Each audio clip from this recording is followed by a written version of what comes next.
Mufasa, you know we finally here, right?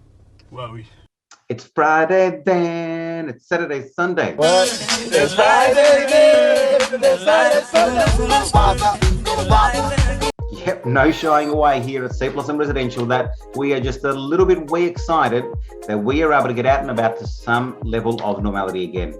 And although I dearly love my children, cheers to the little munchkins returning back to school on site next week.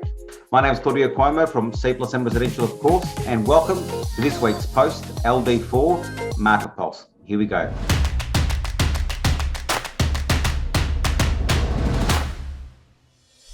Firstly, we hope the majority of local businesses and those in wider Metro Melbourne are reopening and getting back on their feet, as we also are in the real estate sector as well. So what's been the latest and greatest to cover off on over the past 7 days? Well, let's take a closer look.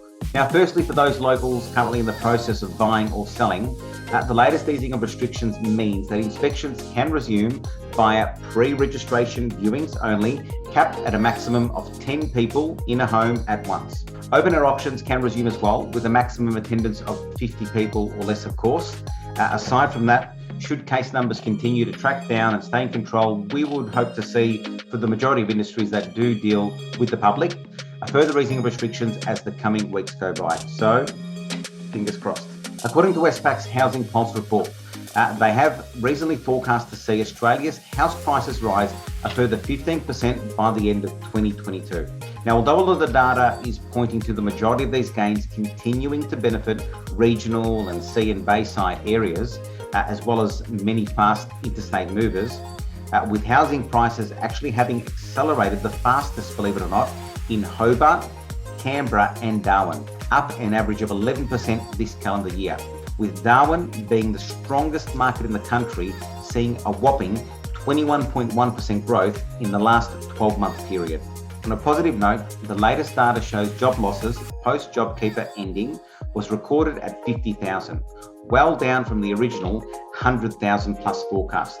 And Australia's economy is already back to its pre-COVID size, growing 1.8% in the first 3 months of this year, with ABS data stats showing that GDP increased 1.1% in the past 12 months. On a brighter note, it was fantastic to be able to see so many of you out and about at inspections this weekend in person, although it certainly seems that lockdown 4 didn't necessarily deter or slow down buyer activity. With the final stats that we recorded from the start of midnight Thursday 29th of May through to midnight Thursday 10th of June, C plus M still managed to sell 14 homes to people that had either already seen them or were prepared to buy sight unseen. Yes, 3 of those 14 sales were sight unseen. And 10 properties leased to tenants who managed to view the properties just prior to lockdown 4. A great effort and a big thank you to the entire C plus M team for still doing what they could to assist our buyers, sellers and landlords during another difficult period. Well done, crew. Super duper proud. Well, that's a wrap for another week. You all stay safe and sound during this long weekend and stay within 25 kilometres of home, of course. Let's stay positive, keep our fingers crossed that this is the last lockdown we will ever have to go through in our lifetimes. Take care all and look forward to seeing you out and about very soon.